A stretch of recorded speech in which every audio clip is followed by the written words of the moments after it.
बहुत समय पहले की बात है। भारत के एक सुंदर राज्य में एक राजा राज करता था, जिसका नाम था राजा आदर्श। राजा अपनी ईमानदारी और न्याय के लिए पूरे राज्य में मशहूर था। उसके महल के पास एक छोटा सा गांव था, गरीब जहां मेहनती लोग रहते थे। उस राज्य में हर सुबह सूरज की पहली किरण महल के सुनहरे गुंबद पर पड़ती थी और राज्य एक नई उम्मीद के साथ जाग उठता था।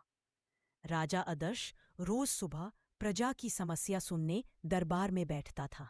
उसी गांव में एक युवा लड़का रहता था, जिसका नाम था वीर। वीर बहुत ईमानदार और साहस से भरा हुआ था। उसका सपना था देश और राज्य के लिए कुछ बड़ा करना।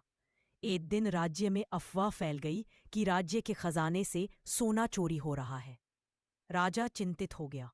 अगर सच में खजाना खाली हुआ तो प्रजा को भारी नुकसान होता। राजा ने फैसला किया कि सच का पता लगाने के लिए वो किसी आम आदमी को जिम्मेदारी देगा, ताकि बिना डर के सच सामने आ सके। यही से कहानी एक नया मोड़ लेती है। मंत्री जी, अगर राज्य का खजाना सुरक्षित नहीं तो राज्य भी सुरक्षित नहीं। राजा जी, कुछ लोग अपना फायदा देख रहे हैं।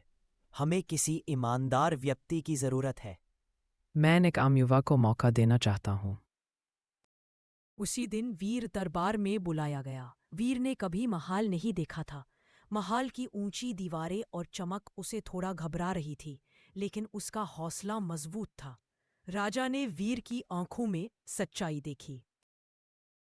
वीर, क्या तुम राज्य के लिए सच का साथ दोगे, चाहे मुश्किल कितनी भी हो? राजा जी, सच के रास्ते पर चलना मुश्किल जरूर होता है, पर गलत रास्ता कभी चुनता नहीं। अब से तुम राज्य के खजाने के रक्षक हो।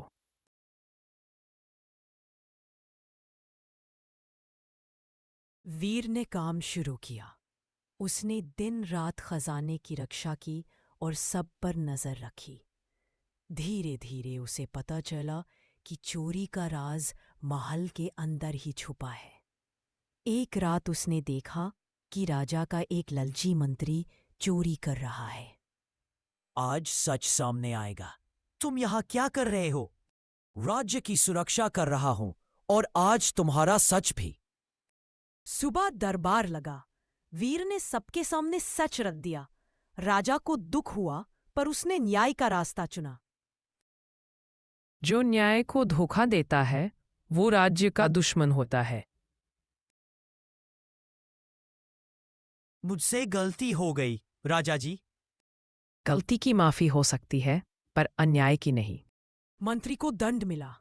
राजा ने वीर को सम्मानित किया। गांव और राज्य दोनों में खुशी छा गई। वीर ने साबित कर दिया कि सच्चाई और समर्पण से कोई भी आम इंसान खास बन सकता है। सूरज डूब रहा था और राज्य एक नए युग में प्रवेश कर रहा था, और विश्वास के युग।